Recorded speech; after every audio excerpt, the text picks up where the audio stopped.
años nada más de aquí de la ciudad de Paraná cuando pudo encontrar nuevamente la libertad. ¿De qué se trata? Estamos hablando de un ablande para un posible caso de trata de personas. Esta es una de las principales conjeturas que está analizando en estos momentos la justicia, pero queda mucho todavía por investigar. Hasta el momento solo 4 personas detenidas por este hecho.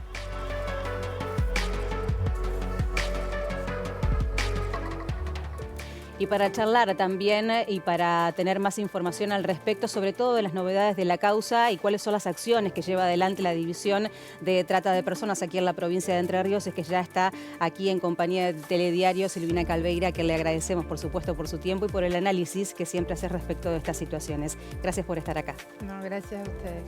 En principio, ¿cuáles son las novedades? Más allá de estas 4 detenciones de las cuales recién dábamos cuenta, ¿qué es lo que se sabe? ¿Es posible que este hecho sea un ablande para un delito concreto de trata de personas? Sí, obviamente que en estas situaciones y ante lo denunciado y siempre en un marco, ¿no?, de presunción, hasta que lo que es la justicia, el Poder Judicial, quien está a cargo de la investigación, llegue a verificar todos los hechos concretos. Claramente uno ve las imágenes y vemos cómo está golpeada, esto vinculado a la violencia y los delitos contra la integridad sexual. Y en lo que vos haces referencia al tema del hablante, cuando hablamos de hablante es el sometimiento de una víctima en cuanto a su voluntad, que transita no solamente por la violencia, por las violaciones, por los maltratos, sino que también muchas veces son introducidas al tema del alcoholismo, de las adicciones, para poder doblegar la voluntad y ser de alguna manera llevado a lo que es el circuito de la explotación en el marco, ya sea explotación sexual o laboral vinculado a la trata de personas. Hoy, con la reforma del Código Penal, también tenemos que tener en cuenta que muchos artículos y fallos que existen a nivel nacional, no se habla simplemente del abuso, sino que se habla de los delitos vinculados a la integridad sexual. Y en este marco también hubo artículos que fueron modificados en el Código Penal y también modificados en el marco de la ley de trata. Por eso, en este sentido, obviamente que si este hecho está vinculado y tiene algunas de estas características, por eso también es necesario de dejar de caratular como la promoción que muchas veces vemos en otros casos o en otras situaciones que han ocurrido, como la promoción a la prostitución ajena. Justamente estos cambios al Código Penal que se dan de hablar de delitos contra la integridad sexual, avanzan para estos cambios de paradigmas también en el marco de la norma. Y que son tan necesarios, Y ¿no? son muy necesarios, sí. Vos estás acostumbrada lamentablemente a estar muy en contacto y de manera muy cercana a este tipo de hechos, lamentablemente. ¿Has visto en este último tiempo casos similares acá en la ciudad de Paraná? Porque realmente conmocionó a todos, sobre todo por la gravedad de las lesiones que tenía esta joven, ¿no? Sí, este año no, pero años anteriores sí.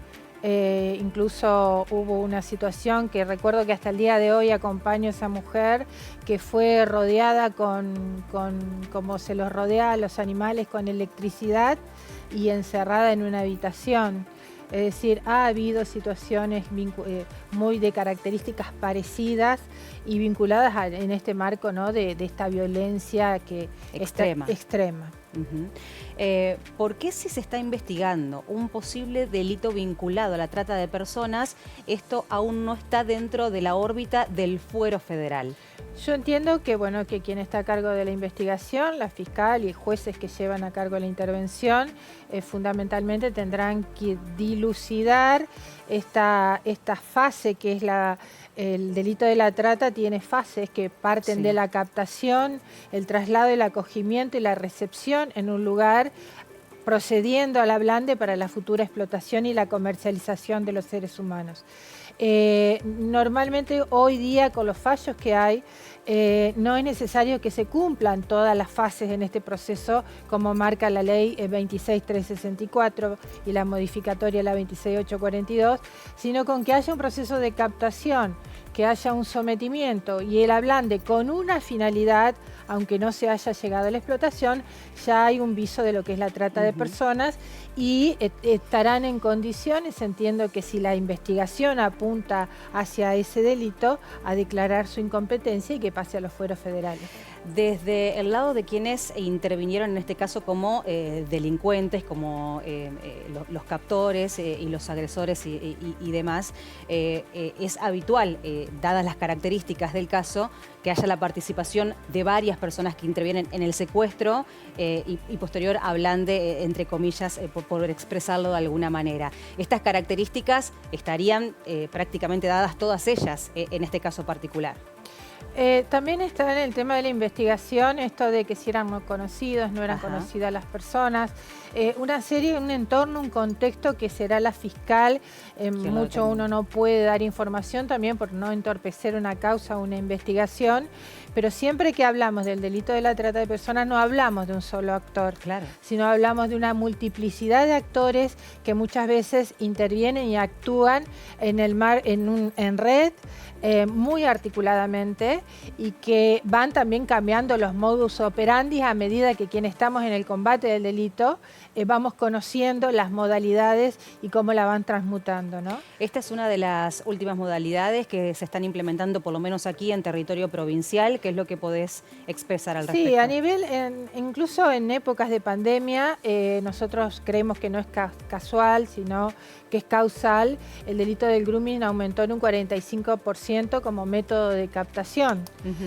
donde existe un adulto y existe una joven, una menor de edad, niña, niño o adolescente, donde se utilizan las redes sociales para la captación y también en esto de la vulnerabilidad que existe, no solamente que al ser menor de edad en un contexto de hablar de niñeces, de infancias y lo que implica hablar del no consentimiento, la figura del consentimiento, que también en el marco de la ley de trata hoy ya esto no se toma, pero sí tener en cuenta esto, ¿no?, de que también en pandemia la pobreza, la situación de crisis y que estos agresores que están detrás de estas redes justamente buscan perfiles, analizan los perfiles y a nivel nacional el 50% de víctimas son captadas por redes sociales. Brevemente, si nos podés comentar cuál es la acción principal que están llevando adelante desde la División de Trata aquí en la provincia de Entre Ríos.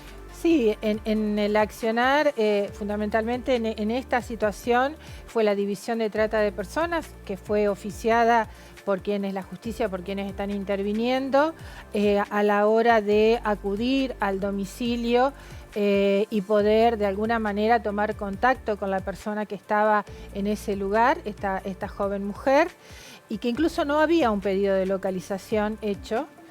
Nosotros entendemos que cuando, y esto también como una reflexión y aconsejar a los familiares, a las personas, que cuando una persona desaparece de su hogar no hay que perder un minuto, no puede pasar tantos días para hacer el pedido de localización, eso se debe hacer inmediatamente. Más allá de que sean conflictos familiares, X los motivos por el cual uno pueda presumir que se haya ido, el tema de la persona está desaparecida, hay que buscarla y las 3 primeras horas de búsqueda son fundamentales, porque se la busca con vida, se presume que está privada de su libertad y que se presume también que puede ser víctima de un delito. Silvina Calveira, coordinadora de la División de Trata de Personas de la provincia de Entre Ríos, muchísimas gracias por tu análisis y por tu tiempo. No, gracias a ustedes, que tengan buen día.